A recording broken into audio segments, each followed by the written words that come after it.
Have you ever wondered what really happens inside a man? Not just physically, but psychologically and emotionally in the intimate moment when he enters a woman?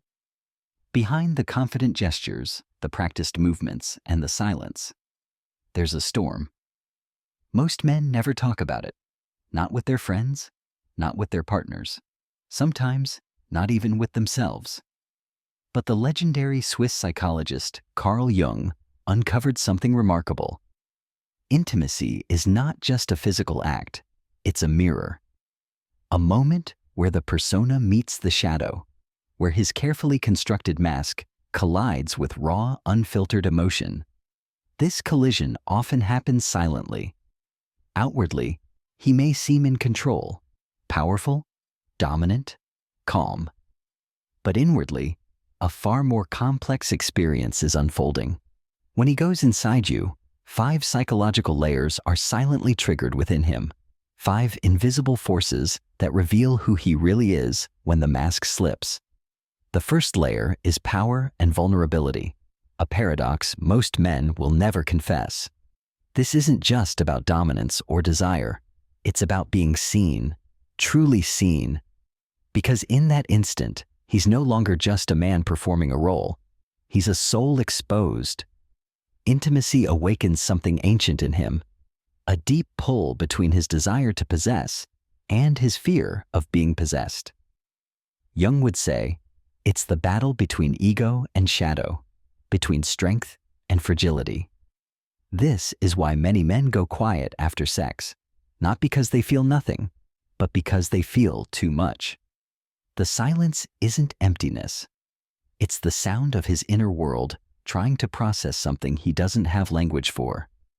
For some men, this moment brings power, a primal surge of validation. For others, it opens a door to vulnerability, a flood of feelings they don't know how to hold. We'll go deeper into these hidden layers, one by one. But before we continue, if you want to explore Jungian psychology, love, intimacy, and feminine power on a deeper level, subscribe to Dreams and Depths. Because the human soul isn't shallow, and neither are you. Most people believe intimacy is just about physical pleasure, but Jung would tell you, behind that moment is a silent battlefield between 2 opposing forces, power and vulnerability. When a man goes inside a woman, he isn't just entering her body, he's entering a psychic field. His unconscious registers this moment as far more than sex. It's a crossing of boundaries. It's where his ego either tightens its grip or starts to dissolve. At a primal level, he feels powerful, like he's stepping into something sacred, something deeply symbolic. For thousands of years, cultures have framed this act as a moment of conquest or control. That old archetypal script still lives in the male psyche, but that's only the surface. Underneath, something else is happening. In the exact same moment he feels powerful, he also feels exposed. Because intimacy isn't a one-way penetration. It's a mirror that reflects his deepest truths. Every fear he has about his body, his worth, his ability to give pleasure, his capacity to be enough, rises to the surface. Most men don't even consciously realize this, but their unconscious does. Jung described this as the moment when the persona, the mask he wears in daily life, cracks open. He may appear strong, controlled, or detached, but emotionally, the shadow is awakened. This is why, for many men, intimacy can trigger both intense desire and sudden withdrawal. The power makes him feel alive. The vulnerability makes him feel exposed. And because most men are never taught how to hold both, they retreat into silence. If you've ever felt like a man changed energetically after being inside you, warmer, colder, distant, or deeply present, it's often because he's negotiating this invisible push and pull between control and surrender. The truth? In that moment, you're not just with his body, you're with his entire psychological landscape. And the more conscious a woman becomes of this hidden dance, the more she can understand that his silence, his gaze, or his shift in energy isn't personal rejection. It's the sound of his unconscious trying to find its balance. When Jung spoke about the ego, he wasn't just describing arrogance or self-image. He was describing the fragile structure that holds a person's identity together. And for many men, nowhere is this structure more exposed than during intimacy.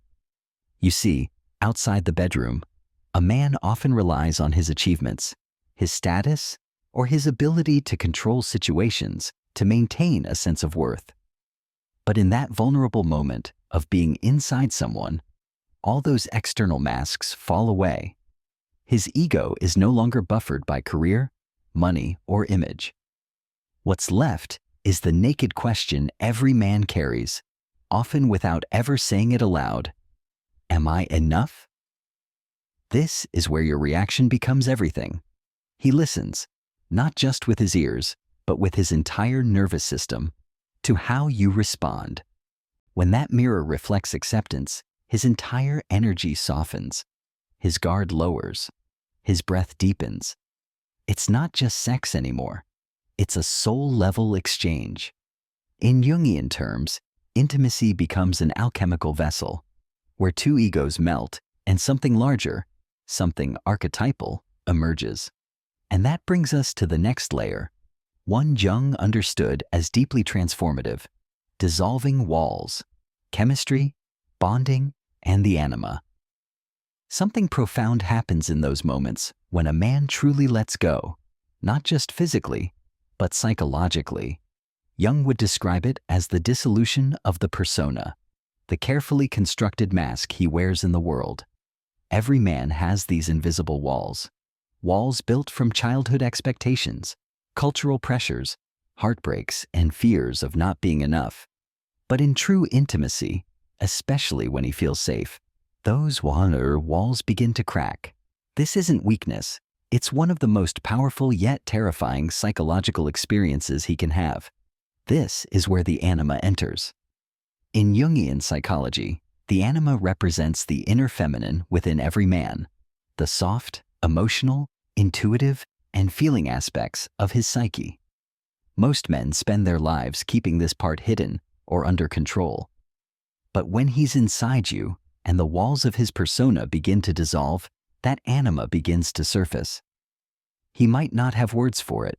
He might not even understand it consciously.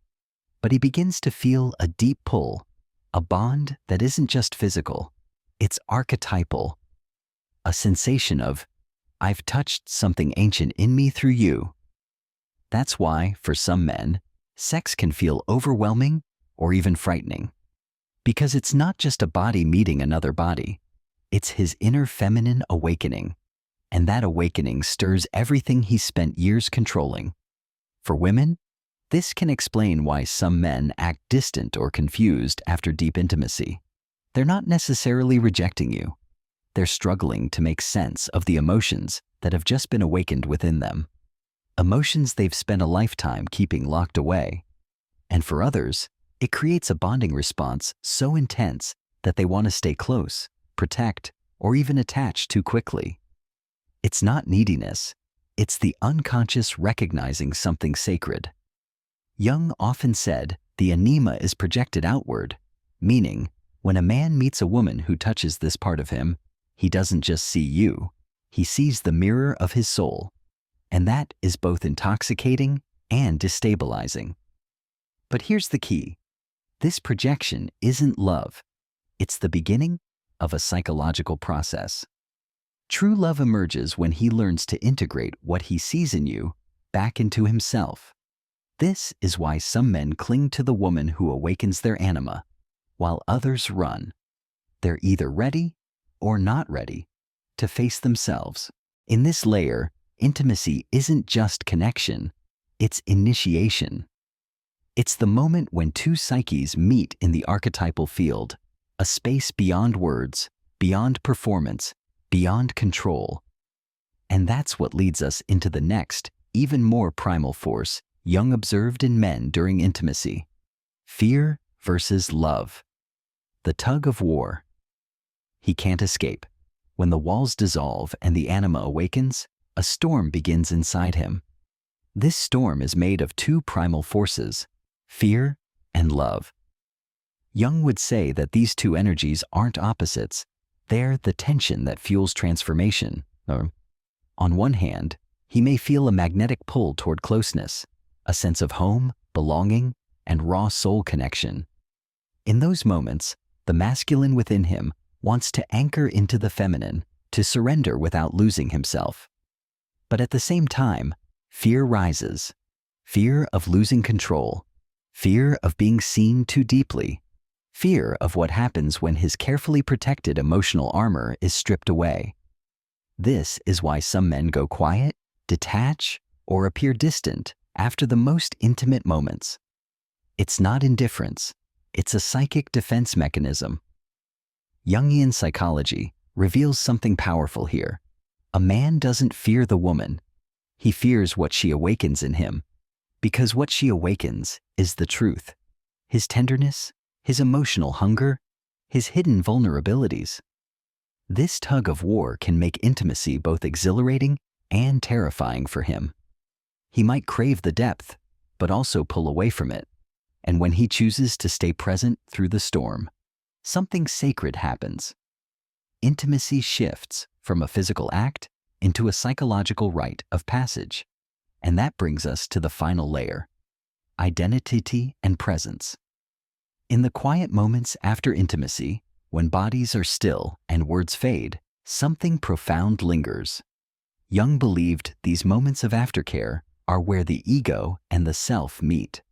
For many men, this is the first time they truly experience stillness with their guard down.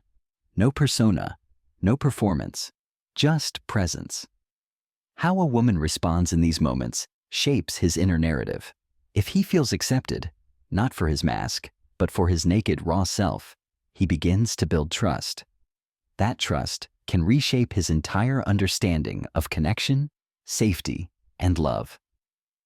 But if he senses judgment, emotional coldness, or rejection, that same experience can become a wound he carries forward. That's why aftercare isn't just softness, it's soul work. It's where the experience settles into the unconscious, where attachment patterns deepen, and where the masculine meets the feminine in its most unguarded form.